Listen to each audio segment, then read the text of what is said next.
আসসালামু আলাইকুম দর্শক, এই গভীর রাতে আমি শুধু দুটি খবরের দিকে আপনাদেরকে নজর দিব। আগে খবর দুটি আপনাদের জানা থাকা দরকার। আপনারা জানেন যে ঢাকা বিশ্ববিদ্যালয়ের একটা ছেলে পাভেলকে তাকে সেহরি খাওয়ার সময় সেহরির টেবিল থেকে তুলে এনে সে বুয়েটের হোস্টেলে খাচ্ছিল, হলে খাচ্ছিল, সেইখানে তাকে মারধর করা হয়েছে। সেইখান থেকে মারতে মারতে মারতে মারতে ঢাকা বিশ্ববিদ্যালয়ের ভিসির বাসভবনের সামনে এনে মারপিট করা হয়েছে। তাকে টিএসসি এলাকায় এনে মারধর করা হয়েছে।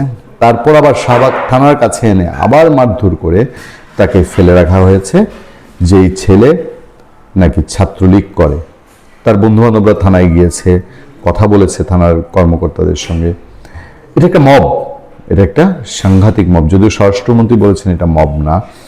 যাই হোক, আমি মব বা মব কিনা সেই বিতর্কে গেলাম না, ধরে নিলাম মব না, কিন্তু সন্ত্রাসী কর্মকাণ্ড।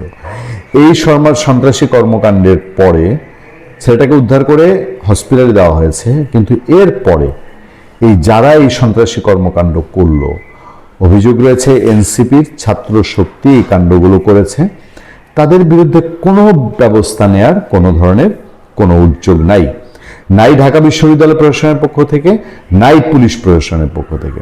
সে সময়ের এই দুইটা খবর একটু আপনারা জেনে নেন। প্রথম খবরটা ছিল 10 মার্চে, আমি 10 মার্চে এই দুটি খবর বলছি, সেটা বিকেল 4টার দিকে, বিকেল 4টা-5টার দিকে খবরটা ছিল। এবং আমরা ভিডিও দেখেছি যে এই পাভেলের কয়েকজন সহপাঠী থানায় গিয়েছে, পাভেলের মাকে নিয়ে গিয়েছে। থানার তদন্ত কর্মকর্তা একরকম উত্তর না দিয়ে পাশ কাটিয়ে চলে যেতে চেয়েছে। পাভেলের বন্ধুরা প্রশ্ন করেছে যে আমাদের বন্ধু তো আহত হয়েছে, তাকে মারধর করা হয়েছে, তার মা এসছে এজাহার নিতে, এই এজাহার নিতে সেখানে গড়িমসি করা হয়েছে, পরে একটা অভিযোগ রাখা হয়েছে। সেই খবরটা এরকম, ঢাকা বিশ্ববিদ্যালয়ের মারধরের শিকার শিক্ষার্থী রাহিন খানের মা শাহবাগ থানায় এজাহার করেছেন। এতে অভিযুক্ত হিসেবে ঢাকা বিশ্ববিদ্যালয়ের 10 জন শিক্ষার্থীর নাম উল্লেখ করা হয়েছে। এই 10 জনের নাম ধাম পরিচয় এখানে দেওয়া হয়েছে এবং বলা হয়েছে ভুক্তভোগী নাহিদ খান পাভেল ঢাকা বিশ্ববিদ্যালয়ের দর্শন বিভাগের ছাত্র। তারপরে আগের যে সব ঘটনা ঘটেছে সেসব ইতিহাস তুলে ধরা হয়েছে। তাকে ছাত্রলীগ বানানোর চেষ্টা করা হয়েছে, একসময় ছাত্রলীগ করতেও ঢাকা বিশ্ববিদ্যালয়ে আরও 5000 শিবির যেভাবে ছাত্রলীগ করেছে সেভাবে করতো।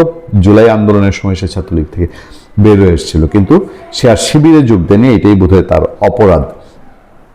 এবং এই মামলার এজাহার সম্পর্কে তেমন কিছু আর পরে বিশেষ এটার পরিণতি সম্পর্কে আমরা জানতে পারছিলাম না।